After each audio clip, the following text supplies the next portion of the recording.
Nuomos kainos didėja. Tad kiekgi galima kelti nuomos kainą, kad neprarastum nuomininko? 22 metais visi mes žinome, kai buvo Rusijos invazija, važiavo daug ukrainiečių į Lietuvą ir staigiai pakilo nuomos kainos. Dar pamenu, tais laikais savininkai man skambindavo ir prašydavo, kad nuomininkam pakelčiau nuomos kainą 100, 150 ar netgi 200 eurų. Aš suprantu, kad kiekvienais metais nuomos kainos kyla vidutiniškai apie 10%.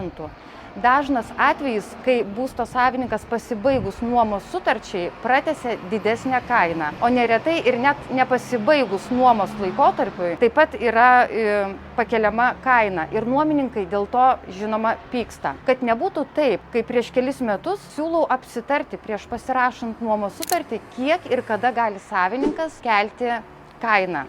Tikslingiausia ir protingiausia būtų, kai pasibaigia nuomos sutartis, tada savininkas peržiūri rinkos kainas ir pakelti tikrai nedaugiau kaip 5 ar 7% kainų. Tad daugiau mano patarimų, ką būtina aptarti prieš pasirašant nuomos sutartį, jau kitame video. Prisijunkite prie mano puslapio ir čia rasite dar daugiau įžvalgų ir praktinių patarimų apie NT.